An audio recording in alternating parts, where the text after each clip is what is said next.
Nous étions sur non, votre... mais les mecs, non mais ça, alors ça, franchement, bravo Romain. Ah oui. Moi, président de la République. François Hollande, C'est les bras attention à forts. François Hollande. Oula, Attention à François Hollande. Oui, oui. Oui. Il est tapis dans l'ombre. Sur une question de Laurence Ferrari qui lui permet de dire moi président. Ouais. Bon, Cyril, vous président, que faites-vous pour la première préoccupation des Français, à savoir le pouvoir d'achat? Je l'ai déjà dit.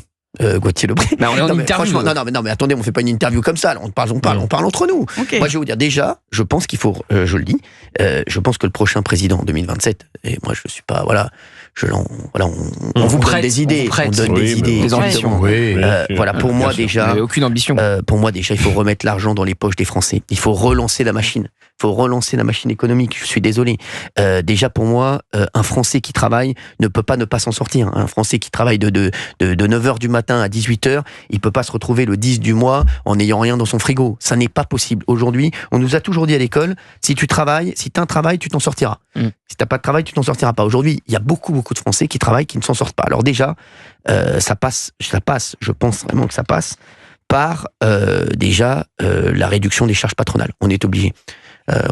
Pour moi, il faut rapprocher le brut du net. On est vraiment obligé de rapprocher le brut du net. Et pour moi, je pense qu'il faut un salaire minimal pour les Français entre 2002 et 2300 euros. Je pense Pour ceux qui travaillent. Pour ceux qui travaillent, exactement. Pour moi, c'est obligatoire. Et c'est comme ça qu'on va relancer la machine. Si vous avez un foyer, si vous avez 2 personnes qui travaillent, et vous savez, il y a des gens voilà, qui, par exemple, travaillent dans les supermarchés. Aujourd'hui, s'ils sont 2, le couple à travailler dans un supermarché qui gagne 2002 chacun, ils se retrouvent à 4004. Derrière, est-ce que vous vous rendez compte comme leur pouvoir d'achat va être autre? Non mais c'est vrai, ils vont relancer la machine. On est obligé aujourd'hui de relancer la machine. Après, vous allez me dire comment je finance ça. Exactement. Ouais, forcément, bien sûr. Et donc, on l'a compris, vous baissez les charges patronales pour que les salaires augmentent. Exactement. Ça, c'est pour moi, c'est obligatoire, et un salaire minimal. Je pense que le salaire minimum, c'est obligatoire. Pour moi, un Français ne peut pas aujourd'hui... Donc personne ne pourra embaucher quelqu'un en dessous de 2200 euros. Exactement, oui, mais il n'aura pas de charge derrière. Enfin, au moins, beaucoup moins. C'est-à-dire qu'il faut qu'un 2002, il faut que ça coûte 2005. Voilà, là aujourd'hui, ça serait plutôt 4004. Exactement, oui, mais c'est impossible. Comment vous voulez que ça se passe? Et il faut... Et donc l'État dépense moins, parce qu'il a moins d'argent. L'État dépense moins, mais ça, l'argent, on va aller le chercher ailleurs. On va en parler tout à l'heure. C'est ce que j'allais dire. On va aller le chercher ailleurs. On est obligé. Mais déjà, ça va relancer la machine. Sachez-le, si vous relancez le pouvoir d'achat des Français, l'argent va retomber. Quoi qu'il arrive, dans les poches de l'État. Avec la TVA. Mais je vous le dis, on est obligé. Oui. On est obligé, exactement, Gauthier. Vous avez bien compris. Je vous le dis, moi, il y a d'autres choses aussi qui tombent. Je pense aussi, moi, aux plus démunis. J'avais eu mon idée, je vous l'avais dit, de se mettre en relation avec des mairies qui connaissent bien leurs citoyens et leurs administrés, et qui peuvent dire, voilà, nous, il y a des mecs qui sont très, très, très aisés dans notre ville, qui pourraient peut-être aider des mecs qui le sont moins. Ça serait déduit des impôts. Si demain, il y a quelqu'un qui paye beaucoup d'impôts et qui dit, moi, je préfère donner 12 000 euros par an, donc 1 000 euros par mois à une famille pour l'aider, et qui a 1 000 euros en plus par mois pour pouvoir faire ses courses, pour pouvoir manger, peut-être que ça, je vais vous dire, moi, je pense qu'il y a beaucoup de gens qui le feraient. Parce qu'ils se diraient, je préfère voir où va mon argent, que de laisser qu'on ne sache pas où ça va. Donc tu déduis un peu. Et j'ai un autre truc moi sur une déduction d'impôt. Je pensais à l'IFI. L'IFI, c'est impôt sur la fortune immobilière. Exactement. Je vais vous en parler dans un instant. J'ai une idée là-dessus. Vous allez nous dire remplacer l'ISF. Vous allez me dire ce que vous en pensez. 01 80 20 39 21. Tout de suite sur Europe 1. 16h, 18h. Cyril Hanouna sur Europe 1. À tous ceux qui taillent leurs rosiers, qui bouturent les bégonias et qui ont semé des primes verts, ni trop à l'ombre, ni trop au soleil.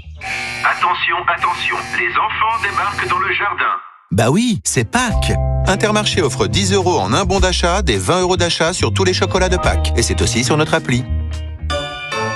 Intermarché, tous unis contre la vie chère. Jusqu'au 13 avril, réservé aux porteurs de la carte de fidélité. Modalité et magasins participants sur intermarché.com. Pour votre santé, bougez plus. Et si vous succombiez au savoir-faire français? DS Automobile présente DS3 Édition France.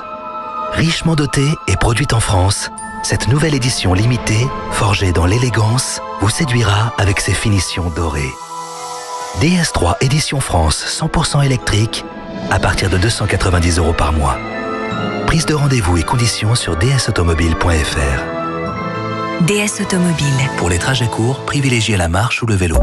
Mais U peut peut-on trouver du rôti de porc à 3,79 € le kilo? Seulement 3,79 € le kilo? L'affaire est dans le sac. Oui, et bientôt dans le four. Et en plus, c'est de la viande française. Encore mieux. Alors ne ratez pas tous nos inratables du marché. Du 1er au 5 avril, le rôti de porc Origine France est à 3,79 € le kilo. Dans vos magasins U et sur courseu.com. Filet ou échine de porc sans eau à rôtir. Offre valable dans les magasins participants équipés d'un rayon à la coupe ou libre service emballé sur place pour un retrait du 1er au 5 avril. Voir conditions sur magasin-u.com. Europe 1, 16h, 18h. On marche sur la tête. Cyril Hanouna. Merci d'être avec nous. Merci d'être avec nous sur Europe 1.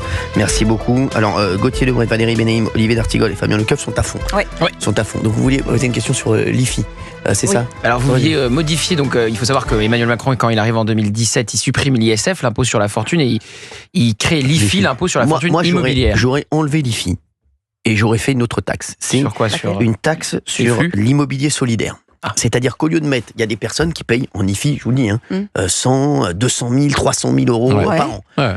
Au lieu de le donner dans l'IFI, je fais de l'immobilier solidaire. C'est-à-dire qu'on va prendre cet argent, c'est-à-dire que les gens vont acheter pour acheter des immeubles, pour loger des sans-abri. Je vous le dis, bah oui, pour acheter des choses, bah oui, bien sûr. Je peux vous dire, ça met une grosse manne financière. C'est ce que j'appelle l'immobilier solidaire. Au lieu de le donner directement à l'État, je le donne directement. Je le donne directement pour un immobilier solidaire pour loger des gens. Voilà. C'est-à-dire que je peux vous dire que... Pour relancer le logement social. Exactement, voilà.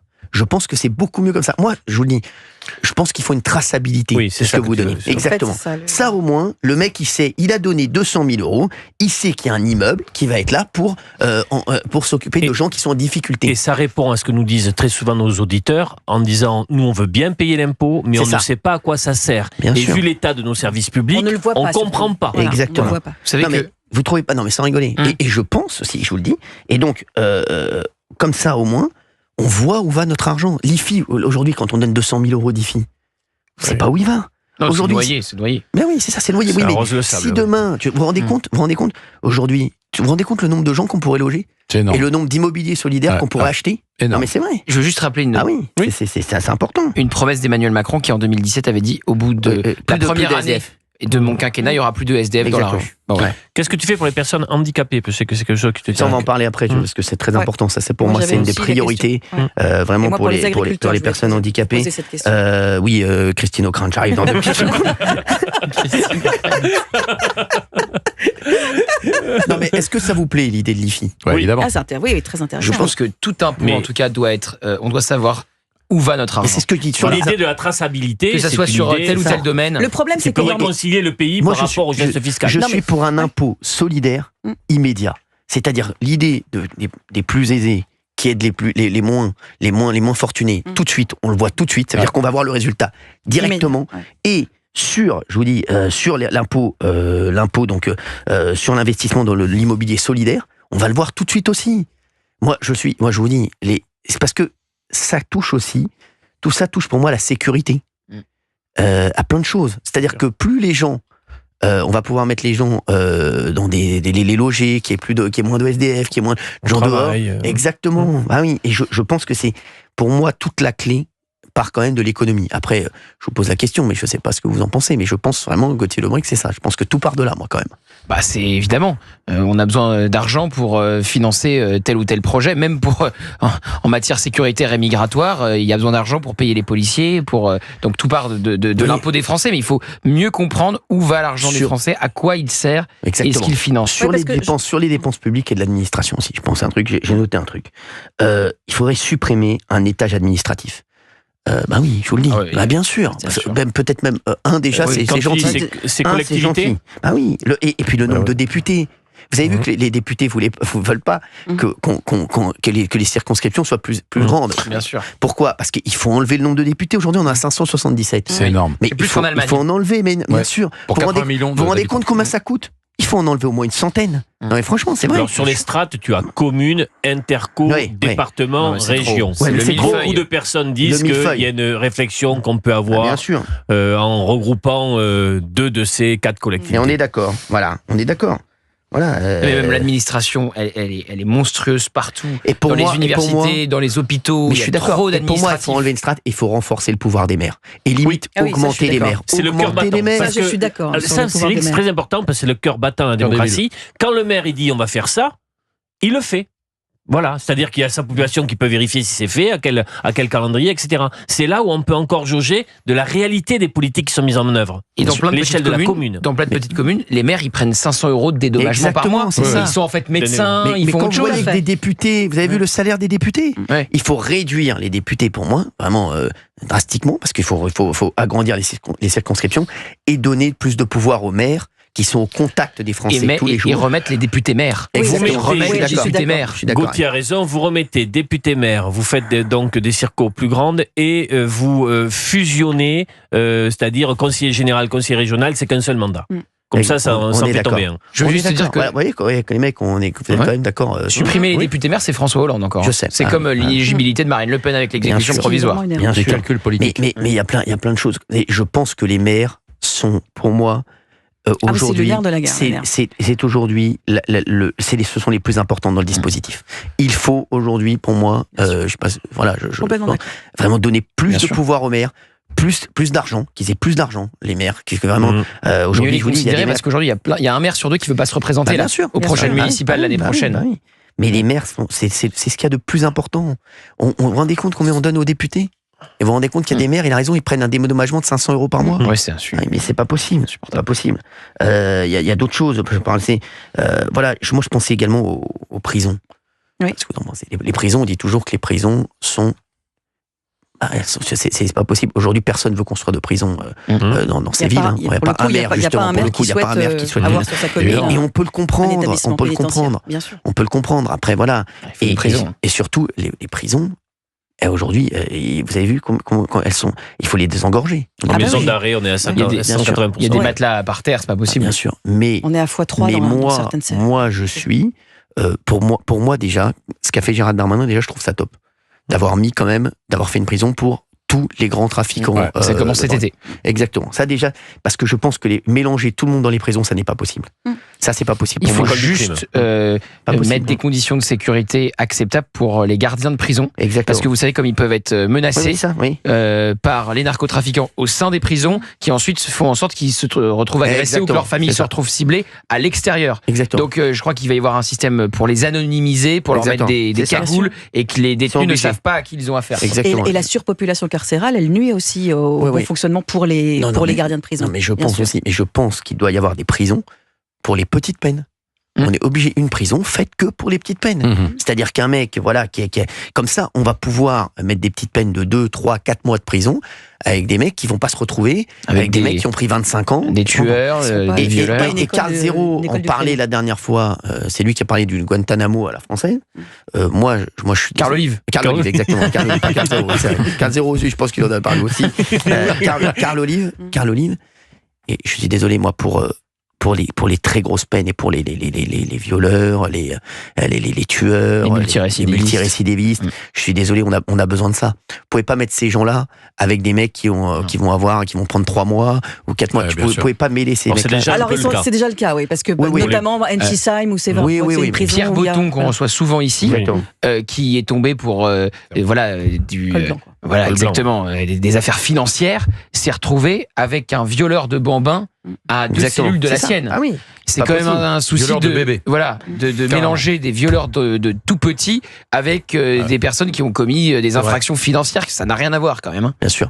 Je pensais aussi, sur la justice, on dit souvent qu'il n'y a pas assez de juges. 8 000. Ils manquent de moyens dans la justice. Vous savez que sur 1 000 € d'impôts, il y a 4 € qui vont à la justice. Oui, je sais. 4 €. C'est pas assez. Mais je pense qu'il faut augmenter le nombre de personnel, les juges, voilà. Ça c'est sûr. Et il faut également, moi j'ai pensé à un truc, c'est que il faudrait, je vous le dis, utiliser peut-être l'intelligence artificielle. Je vous promets. Hein. Ça c'est un truc, je vous le dis, pour les litiges de proximité. Je vous le dis. Oui. Parce que t'as pas besoin d'avoir un mec, exactement. Ah oui, pour les litiges de proximité, d'instance, je pense franchement que ce serait, ça enlèverait beaucoup de dossiers à des juges qui sont débordés. Et je pense que ça, c'est un truc qu'il faut regarder. Il faudrait peut-être renforcer les médiateurs avant d'accéder. Non, mais parce que vous, je sais que Benaïm, vous êtes un peu à l'ancienne. Vous avez peur de l'IA, mais sachez-le sur ça, ils peuvent le faire. L'IA peut le faire totalement. Et je peux vous dire que ça enlèverait des dossiers aux juges. Non, mais je vous jure que c'est vrai. Parce que vous savez que les juges, aujourd'hui, ils ont des petits dossiers qui vont traiter, qui vont leur prendre énormément de temps. Aujourd'hui, ils ont trop de temps, ils ont trop de dossiers. Donc je pense. Alors c'est vrai que l'intelligence artificielle est bluffante aujourd'hui pour régler des questions juridiques où des hommes de loi ont regardé ce que l'intelligence artificielle a produit en disant mais c'est très précisément vers quoi on serait allé, mais avec 3-4 jours de travail. C'est bluffant. Et alors sur les volets sécuritaires, migratoires, vous faites quoi ? Alors là, Gauthier Lebret, ce serait long. Il nous reste 2 minutes 30. Là, je pense que là le sujet est. Vous pouvez donner vaste. une ligne directrice. Sur les agriculteurs aussi. Ah oui, sur les agriculteurs aussi, sans en reparler, bien entendu. Valérie Benaïm, Christine Ockrent, ne vous inquiétez pas. non, sur le volet sécurité, je vais vous dire un truc qui va peut-être vous étonner. Moi, je pense déjà que le président de la République doit être rattaché au ministère de l'Intérieur. Je pense que, oui, pour moi, ministère de l'Intérieur et ministère de l'Économie et des Finances, je pense que comme ce sont les deux, vraiment, c'est le nerf de la guerre en ce moment, je pense vraiment que le président doit être il doit être sur ces deux sujets à fond. Donc je pense qu'ils doivent être ensemble. Et moi, sur l'Intérieur, je vous dis la vérité, moi je pense par exemple sur ce qui s'est passé à Saint-Ouen. Moi je vous jure que c'est vrai, j'aurais aimé qu'Emmanuel Macron y aille. Sur l'école maternelle. J'aurais aimé qu'Emmanuel Macron y aille. Je pense que je vous jure que c'est même vrai. Elisabeth Borne n'y est pas allée. Mais moi je pense que c'est au président de tenir la France, de tenir son pays et d'y aller lui-même. Je vous jure que c'est vrai. Moi je pense que dans les cités où il y a des gens qui ne peuvent plus avoir accès, où la police n'a plus accès, comme on a vu ce qui s'est passé à Saint-Denis, je pense que c'est au président de la République lui-même d'y aller. Et le président devrait avoir un lien à son pays comme un maire à sa commune. Bravo, voilà. Et je pense que le président de la République... Alors je comme ça, tu vas. Je vous dirai un autre jour, ce que je pense. Mais je pense qu'il faut y aller. J'imagine votre réponse auprès des dealers, c'est pas d'enlever les enfants. Oui. Voilà. Oui. C'est d'enlever les dealers. Oui, on est d'accord. Voilà. Exactement. Mais je pense qu'il faut y aller. Et il y a un gros sujet ensuite sur la police, jusqu'où elle peut aller dans les cités, quels moyens on lui donne. Et jusqu'où elle est soutenue. Exactement, jusqu'où elle est soutenue. Mais le président, je vous jure que le président, moi je pense que c'est le prochain président 2027, il doit y aller. Ouais. Il doit y aller lui-même. Et je peux vous dire, il doit dire aux habitants, on va essayer de vous rendre la vie plus facile. Voilà, parce que c'est pas possible aujourd'hui. Il y a plein de gens qui n'en peuvent plus. Régler des problèmes. Exactement. Mais c'est ça. Aujourd'hui, vous avez dit un truc très vrai. Le président, ça doit être le maire de son pays. Oui. Je vous jure que c'est vrai. Mais c'est vrai. Bravo, D'Artigol. D'Artigol. Je vote pour vous en 2027. Oula. Merci en tout cas d'avoir été avec nous. Christine Ockrent, je vous réponds alors parce qu'on n'a pas eu le temps. Bien sûr, vous poserez d'autres questions. Bien sûr, évidemment. J'en ai plein de questions à vous poser. Et Fabien Lecoeuvre, quel disque j'ai acheté en premier, c'est important. Merci.